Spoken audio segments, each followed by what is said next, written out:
جی میری رات میں ویڈیو کال پر بات ہوئی تھی، موہت بالکل خیریت سے ہے بابا، آپ فکر نہ کریں، طلحہ سر ہلاتا ہوا بولا۔ طلحہ کی گاڑی پورچ میں آ کے رکی۔ وہ ہاسپٹل سے کچھ دیر کپڑے تبدیل کرنے کے لیے گھر آیا تھا۔ اسے دیکھ کے دوسری گاڑی صاف کرتا ڈرائیور بھاگتا ہوا مؤدب انداز میں طلحہ کے پاس آیا۔ طلحہ گاڑی سے اتر رہا تھا۔ پورچ تک اس کے گھر کے اندر سے کسی ہلے گلے شور شرابے کی آوازیں سنائی دے رہی تھیں، جیسے زور زور سے ہنسی مذاق کیا جا رہا ہو اور اونچے اونچے قہقہے لگائے جا رہے ہوں۔ ڈرائیور طلحہ سے بولا، السلام علیکم طلحہ بھائی۔ وعلیکم السلام۔ اندر کون ہے؟ طلحہ نے حیرت سے پوچھا۔ موہت بابا اور آیت بی بی آئے ہوئے ہیں، ڈرائیور مؤدب انداز میں بولا۔ طلحہ کے چہرے پر کچھ حیرانگی ابھری تھی، مگر وہ کچھ مزید بولے بغیر اندر کی جانب بڑھا۔ روشی اور موہت نے کچن میں بہت سارا پھیلاوا کیا ہوا تھا۔ طلحہ کا خانسامہ سلطان بھی وہاں تھا۔ وہ دونوں مل کر ڈونٹس بنا رہے تھے۔ سلطان ہنستا ہوا ان دونوں کی مدد کروا رہا تھا۔ چونکہ کھانا پکانا روشی کو کچھ خاص نہیں آتا، اس لیے پھیلاوا زیادہ ہو رہا تھا اور کام کم ہو رہا تھا۔ روشی اور موہت مل کر مختلف شیپس کے کٹر سے ڈو کاٹ رہے تھے۔ موہت اس ایکٹیویٹی میں بہت خوش تھا۔ طلحہ کچن سے آوازیں آتی سن کر کچن میں آیا۔ طلحہ نے موہت کے خوشی سے جگمگاتے چہرے کو خوشگوار سی حسرت سے دیکھا۔ وہ تینوں اتنے مگن تھے کہ طلحہ کو دیکھا ہی نہیں۔ روشی شرارتی انداز میں بول رہی تھی، میرا اسٹار شیپ زیادہ اچھا بنا ہے نا سلطان بھائی؟ وہ موہت کے ساتھ بالکل بچی بنی ہوئی تھی۔ موہت زور زور سے بولا، نو نو موہت ٹار گڈ۔ طلحہ کچن میں داخل ہو گیا تھا۔ وہ ایک جانب اگر روشی کو اپنے گھر کے کچن میں اس بے تکلفی سے کھڑا دیکھ کر چونکا تھا، تو دوسری جانب اسے موہت کو یوں خوش دیکھ کر بہت خوشی کا احساس بھی ہوا تھا۔ کیا ہو رہا ہے؟ طلحہ سنجیدگی سے بولا۔ طلحہ کی آواز پر روشی اور موہت دونوں چونک کر مڑے۔ روشی جو طلحہ کی یوں اچانک آمد کی توقع نہیں کر رہی تھی، وہ اسے یوں ایک دم سامنے دیکھ کر تھوڑی آکورڈ سی ہوئی، کیونکہ وہ اس کے گھر کے کچن میں اتنی بے تکلفی سے کام کر رہی تھی، جبکہ موہت طلحہ کو دیکھ کر بھاگتا ہوا اس کے پاس آ کر اس سے لپٹ گیا۔ پا موہت ٹار گڈ، وہ یہ کہہ رہا تھا کہ میرا اسٹار شیپ زیادہ اچھا کٹ ہوا ہے۔ طلحہ نے موہت کو گود میں اٹھا کر والہانہ انداز میں پیار کیا۔ روشی تھوڑا جھجک کر طلحہ کو سلام کر رہی تھی، السلام علیکم۔ وعلیکم السلام۔ طلحہ نے اس کے سلام کا جواب دیتے ہوئے بغور روشی کی طرف دیکھا۔ روشی کی ناک پر ڈونٹ بناتے کے دوران میدا لگ گیا تھا۔ اس کی شکل بڑی کیوٹ لگ رہی تھی۔ موہت نے روشی کو دیکھا اور کھلکھلا کے ہنسا۔ طلحہ بھی مسکرایا۔ پھر طلحہ نے اپنی ناک پر انگلی رکھ کے اشارے سے بتایا کہ اس کی ناک پر میدا لگا ہوا ہے۔ روشی نے اپنی ناک ہاتھ سے صاف کی۔ موہت زور سے ہنسا۔ طلحہ موہت کو گود میں لے کے کچن سے باہر آ گیا۔ وہ ساتھ ساتھ موہت سے باتیں بھی کر رہا تھا۔ موہت، آپ نے کسی کو تنگ تو نہیں کیا نا؟ نو پا، موہت گڈ بوائے۔ موہت طلحہ کو دیکھ کر بہت خوش ہو گیا تھا۔ طلحہ موہت کو گود میں لے کے صوفے پر آ کر بیٹھ گیا تھا۔ روشی بھی ان دونوں کے پیچھے چلتی لاؤنج میں آ گئی۔ وہ کچھ جھیپے ہوئے انداز میں وہاں آئی اور جیسے وہ طلحہ کو اپنی یہاں موجودگی کی وجہ بتانا چاہتی تھی، وہ لاؤنج میں طلحہ کے سامنے آ کر بولی، موہت بہت چپ چپ سا تھا، اپنے گھر کو یاد کر رہا تھا، مجھے بہتر یہی لگا کہ اسے گھر لے آؤں تاکہ اس کی اداسی دور ہو جائے۔ روشی نے اپنی یہاں موجودگی کی وضاحت کی تھی۔ آپ نے اچھا کیا۔ طلحہ نے روشی کو بغور دیکھتے ہوئے سر کو ہلکے سے ہلایا۔ وہ روشی کے ابھی تک کھڑے ہونے پر زیر لب مسکرایا۔ یہ آفس نہیں ہے، آپ میرے کہے بغیر بھی بیٹھ سکتی ہیں۔ روشی کو کنفیوز سی ہوتی اس کے سامنے والے صوفے پر بیٹھ گئی۔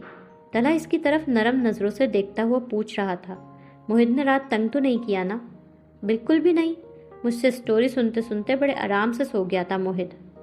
موہت نے طلحہ کو ٹوٹے ٹوٹے لفظوں میں بتایا کہ اسے روشی نے بہت اچھی کہانی سنائی تھی۔ پا ایلینز، رانگ۔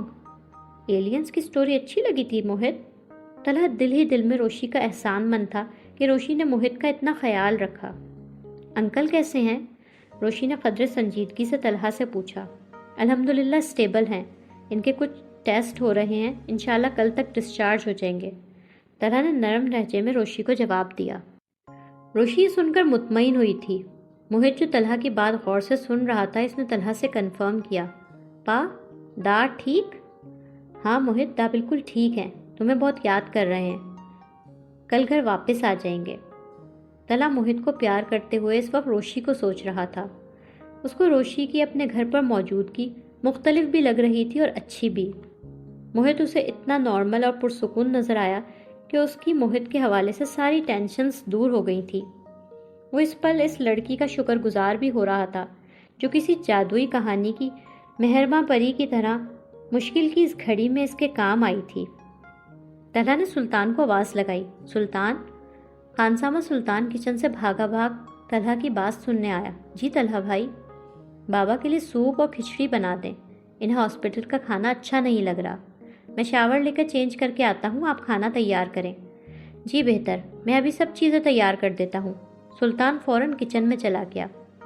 طلحہ موہت کو صوفے پر بٹھاتا خود کھڑا ہو گیا۔ وہ شاور لینے کے لیے اپنے کمرے کی جانب بڑھا۔ وہاں سے جاتے جاتے اس نے دیکھا روشی موہت کے ساتھ بچی بن کے مستی مذاق کرتی اسے پیار کر رہی تھی۔ طلحہ کو اس پل اپنے گھر کا یہ ماحول اور خوشی بھری یہ آوازیں بڑی اچھی لگ رہی تھیں۔ طلحہ نے شاور لیا، کچھ دیر آرام کیا۔ اب وہ پہلے کے مقابلے کافی پرسکون لگ رہا تھا۔ روشی اور موہت کھانے کی ٹیبل پر ساتھ بیٹھے تھے۔ ٹیبل پر اسپاگیٹی رکھی تھی۔ سلطان نے ہاسپٹل کھانا لے جانے والا باکس بھی لا کر ٹیبل پر رکھ دیا تھا۔ طلحہ ڈائننگ ٹیبل کے پاس آیا۔ طلحہ کو دیکھ کر سلطان بولا، صاحب کا کھانا تیار ہے طلحہ بھائی۔ شکریہ سلطان۔ سلطان وہاں سے واپس کچن میں چلا گیا۔ طلحہ موہت کے پاس آیا اور اسے جھک کر پیار کرتا ہوا بولا، موہت میں دا کے پاس جا رہا ہوں، آپ نے آیت آپی کو بالکل تنگ نہیں کرنا۔ روشی جو موہت کی پلیٹ میں اسپاگیٹی ڈال رہی تھی، اس نے طلحہ کو ایک نظر بغور دیکھا۔ آپ کا شکریہ، آپ نے موہت کا بہت خیال رکھا۔ آج ایک دن اور آپ کو زحمت کرنی پڑے گی، بابا کل آ جائیں گے تو میں موہت کو گھر واپس لے آؤں گا۔ طلحہ کرٹسی بھرے لہجے میں سنجیدگی سے روشی کا شکریہ ادا کر رہا تھا۔ موہت کے ساتھ مجھے کوئی زحمت نہیں، اس کی کمپنی میں بڑا مزہ آتا ہے، روشی مسکرا کے بولی۔ اوکے میں چلتا ہوں، آپ لوگ لنچ انجوائے کریں۔ طلحہ بولتا ہوا آگے بڑھنے لگا۔ آپ نے لنچ کیا؟ روشی نے بے اختیار پوچھا۔ بابا کی فکر میں کھانے پینے کا خیال ہی نہیں رہا، ہاسپٹل میں کچھ لے لوں گا۔ طلحہ کو روشی کا اس کی فکر کرنا بہت اچھا لگا۔ اس کا مطلب آپ نے کل رات سے کچھ نہیں کھایا؟ روشی فکر مندی سے بولی۔ پھر تو آپ لنچ ضرور کریں، دادی کہتی ہیں بیمار کا خیال رکھنے کے لیے تیماردار کا صحت مند ہونا بہت ضروری ہوتا ہے۔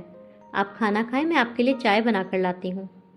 روشی خیال رکھنے والے انداز میں بولی، خدا کے لیے چائے نہ بنائیے گا، یہاں کیٹل پھٹی اور دھماکہ ہوا تو موہت بیچارہ ڈر جائے گا۔ طلحہ کرسی پر بیٹھتا ہوا بے ساختہ بولا، اوکے آپ کھانا شروع کریں۔ روشی کو پتا تھا طلحہ اس کا مذاق اڑا رہا ہے۔ روشی نے ذرا منہ بنا کے طلحہ کی طرف دیکھا۔ طلحہ زیر لب مسکرایا۔ وہ کرسی پر بیٹھ گیا تھا۔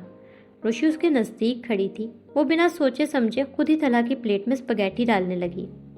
طلحہ کو حیرت بھی ہوئی، اپنی کیئر کیے جانا اچھا بھی لگا اور تھوڑا سا آکورڈ بھی ہوا۔ اسپاگیٹی ڈالتے ڈالتے روشی کو بھی جیسے احساس ہوا کہ وہ طلحہ کے لیے کچھ زیادہ کیئر دکھا گئی ہے، لہٰذا وہ آکورڈ سی ہوتی فوراً موہت کے برابر میں کرسی پر بیٹھ گئی۔ وہ تینوں ساتھ بیٹھ کر کھانا کھا رہے تھے۔ موہت تو بچہ تھا، وہ خوش تھا کہ پا اور روش دونوں اس کے پاس موجود تھے، مگر روشی اور طلحہ ایک دوسرے سے کچھ آکورڈ ہوتے، ایک دوسرے کی موجودگی کو پوری طرح محسوس کرتے، بہت کانشیس بیٹھ کر کھانا کھا رہے تھے۔ عابد صاحب ڈسچارج ہو کے گھر واپس آ گئے تھے۔ چوکیدار نے ان کے لیے گیٹ کھولا۔ طلحہ گاڑی اندر لے آیا۔ طلحہ کے برابر میں عابد صاحب بیٹھے تھے اور پیچھے موہت بیٹھا تھا۔ ڈرائیور اور چوکیدار مالک کو صحت یاب ہو کر گھر واپس آتا دیکھ کر دوڑتے ہوئے آئے اور گاڑی کا دروازہ کھولا۔ السلام علیکم صاحب۔ وعلیکم السلام، کیسے ہو بھائی تم لوگ؟ عابد صاحب نے شفقت بھری نظروں سے ڈرائیور اور چوکیدار کو دیکھا۔ طلحہ بھی گاڑی سے اتر کے باپ کے پاس آ گیا۔ موہت بھی دادا کے گھر آ جانے پر بے حد خوش تھا۔ خدا کا شکر ہے صاحب، آپ صحت یاب ہو کر گھر واپس آ گئے۔ ہم سب نے آپ کے لیے بہت دعائیں کی تھیں، بس تم لوگوں کی دعاؤں کی وجہ سے ہی میں اتنی جلدی اچھا ہو گیا ہوں۔ عابد صاحب مسکرا کے نرمی سے بولے۔ طلحہ باپ کو سہارا دے کر اندر لے جا رہا تھا۔ عابد صاحب ابھی کمزوری محسوس کر رہے تھے، اس لیے آہستہ قدموں سے چل رہے تھے۔ طلحہ انہیں احتیاط سے اندر لے جا رہا تھا۔ موہت بھی ساتھ ساتھ تھا۔ رانو ایک ٹک ٹاکر لڑکی تھی جس کا تعلق غریب گھرانے سے تھا۔ وہ ٹک ٹاک بنا کر پیسے کمانا چاہتی تھی مگر ابھی تک کامیاب نہیں ہوئی تھی۔ جلال سبیقہ کے لیے یخنی تیار کرنے کے ساتھ ساتھ موبائل پر رانو کی ٹک ٹاک ریل دیکھ رہے تھے۔ جلال موبائل شیلف پر رکھے ہوئے تھے۔ رانو تیز میک اپ کیے بھڑکیلے لباس میں کسی فلمی گانے پر لپسنگ کر رہی تھی۔ جلال فل انجوائے کر رہے تھے۔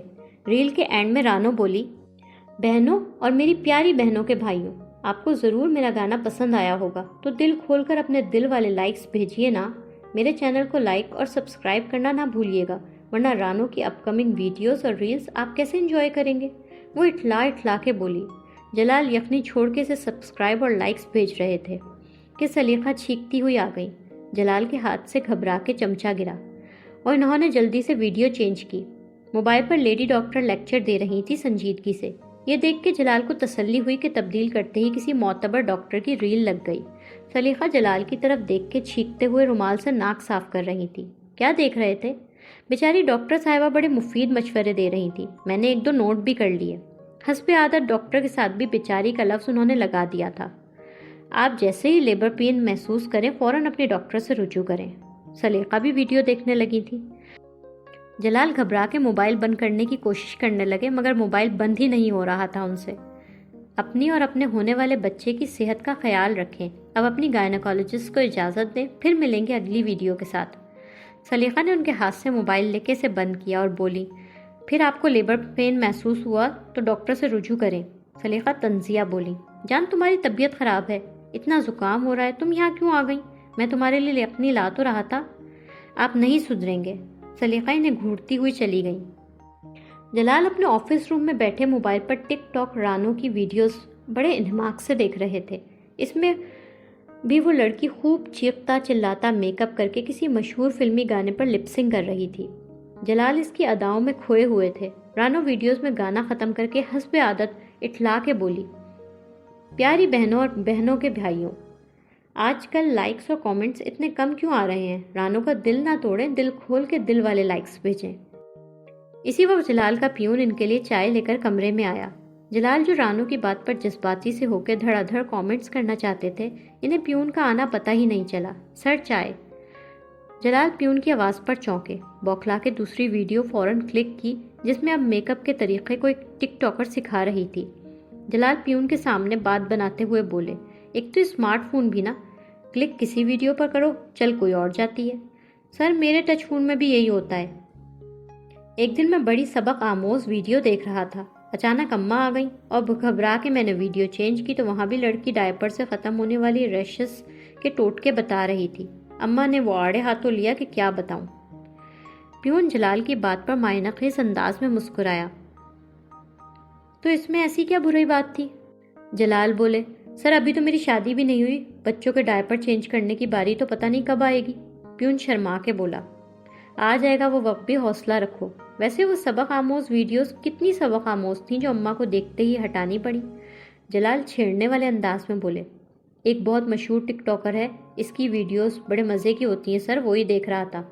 پیون شرارت سے بولا، یہ ویڈیو دیکھو، یہ بیچاری مشہور تو نہیں ہے، ریلز اور ویڈیوز بناتی ہے مگر اس کا کانٹینٹ بڑا اعلیٰ ہوتا ہے، تم بھی اس بیچاری کو لائک اور سبسکرائب کرو، غریب گھر کی معلوم ہوتی ہے، 4 پیسے ہی بن جائیں گے اس کے۔ جلال فوراً رانو کی ایک ویڈیو کھول کے دکھاتے ہوئے بولے، یار یہ ٹک ٹاکرز اور ریلز وغیرہ بنانے والوں کا نمبر کیسے مل سکتا ہے؟ جلال نے ہچکچاتے ہوئے پوچھا، سر یہ تو کوئی مسئلے کی بات ہی نہیں ہے، میں لا کر دے دوں گا، آپ بتائیں کس کا چاہیے؟ روشی چھت پر واک کر رہی تھی۔ روہیل اپنی چھت پر انٹرنیٹ کی کوئی کیبل وغیرہ ٹھیک کرنے آیا۔ اوپر آتے ہی اس نے روشی کو دیکھا۔ روہیل کی نظروں میں روشی کو دیکھ کر ایک حسرت سی ابھری۔ اس کے ناکام عاشقوں والے تاثرات تھے۔